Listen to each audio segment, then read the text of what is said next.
Assalamualaikum warahmatullahi wabarakatuh. A'udzubillahi minasyaitonirrajim. Bismillahirrahmanirrahim. Subhanaka la ilma lana illa ma 'allamtana. Innaka antal alimul hakim. Rabbi shrah li sadri wa yassir li amri wahlul 'uqdatam min lisani yafqahu qawli. Amin ya rabbal alamin. Gimana kabarnya anak-anak? Semoga kalian diberi kesehatan dan diberi keimanan oleh Allah Subhanahu wa taala. Amin ya rabbal alamin. Semangat ya walaupun kalian belajar di rumah. Sebelum kita mulai pembelajaran hari ini, marilah kita berdoa dengan harapan semoga apa yang kita pelajari hari ini bisa bermanfaat dan kalian dijadikan anak yang berakhlakul karimah.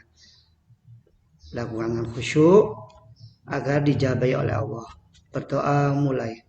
A'udzubillahi minasyaitonirrajim. Bismillahirrahmanirrahim. Rabbi zidni ilma warzuqni fahma. Ya Allah, tambahkanlah aku ilmu dan berilah aku pemahaman. Amin ya rabbal alamin. Nah, anak-anak, kita masuk di pelajaran 3, yaitu cita-citaku menjadi anak soleh. Apa itu cita-cita anak-anak? Cita-cita merupakan harapan dan juga motivasi untuk mencapai target hidup.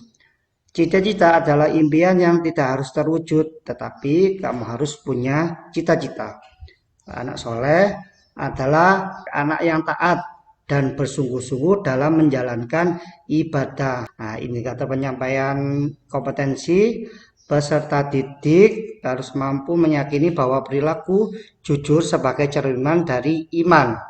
Nah, yang kedua, menunjukkan perilaku dalam kehidupan sehari-hari dengan benar. Dan yang ketiga, memahami makna perilaku dalam kehidupan sehari-hari dengan benar. Yang keempat, menunjukkan perilaku jujur dalam kehidupan sehari-hari. Nah, kita masuk di orang jujur disayang oleh Allah Subhanahu wa taala. Apa itu jujur anak-anak? Nah, jujur adalah berkata atau berbuat dengan benar. Nah, bicaranya harus benar ya. Yang kedua, seseorang dikatakan jujur kalau apa yang diucapkan dan apa yang dilakukan sesuai dengan kenyataan yang sebenarnya. Kejujuran akan membuahkan tindakan yang berfaedah bagi diri yang bersangkutan dan dengan orang lain. Orang yang jujur hatinya selalu terbuka untuk berbuat baik, sehingga dia akan memperoleh hasil keuntungan yang baik di dunia maupun di akhirat. Kejujuran menguntungkan diri sendiri, misalnya berpura-pura mengerti dalam pelajaran, padahal belum mengerti, sehingga saat ulangan tidak dapat menjawab soal dengan baik. Sebaliknya, jika belum mengerti pada pelajaran dan mau bertanya secara jujur, pada akhirnya paham, maka saat mengerjakan ulangan pun pasti bisa dan mendapatkan nilai bagus.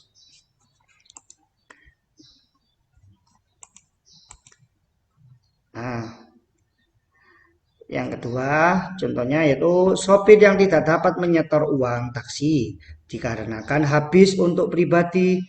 Akan tetapi si sopir bilang pada majikannya tidak dapat setor karena taksi rusak. Pada lain hari ada laporan jika si sopir tadi tidak setor dikarenakan kalah judi. Jadi si sopir dipecat oleh sang majikan. Nah, kalau kalian jujur pasti menguntungkan dirinya sendiri. Kalau kalian tidak jujur, nah itu merugikan diri sendiri.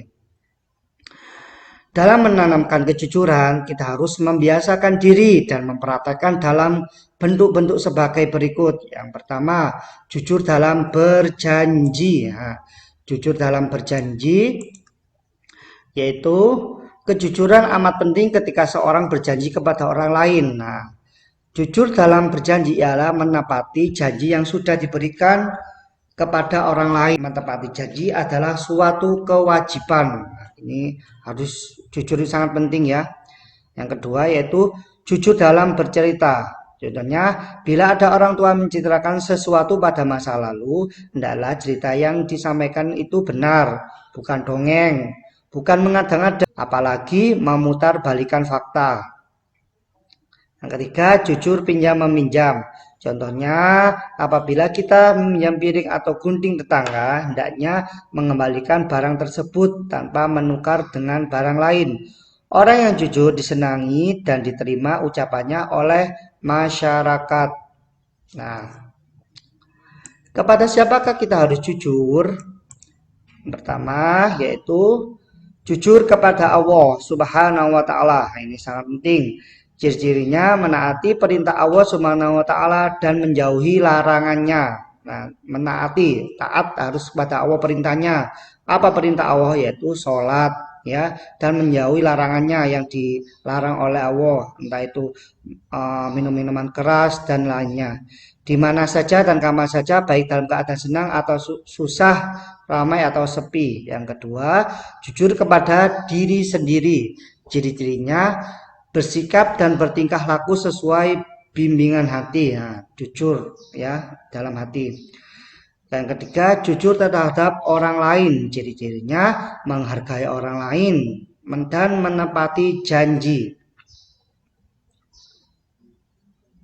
Keuntungan bersifat jujur adalah yang pertama, disayang Allah Subhanahu wa Ta'ala. Kalau orang jadi orang jujur pasti disayang oleh Allah.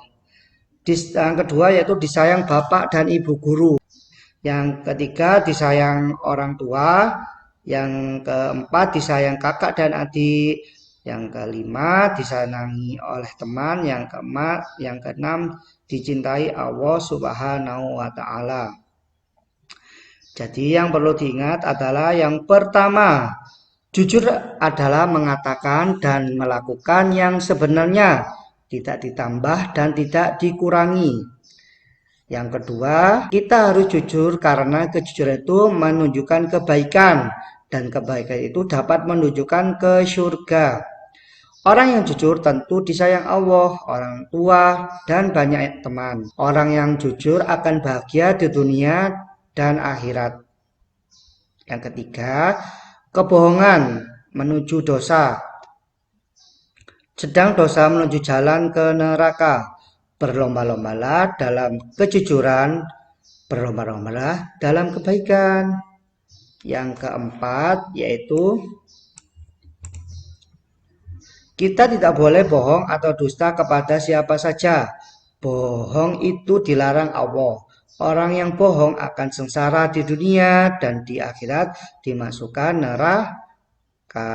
Nah, ini ada Instagramnya Pak Ari, ada Facebooknya Pak Ari, dan ada YouTube-nya Pak Ari ya. Dilihat, di subscribe dan like ya. Terima kasih atas perhatiannya. Saya akhiri. Wassalamualaikum warahmatullahi wabarakatuh.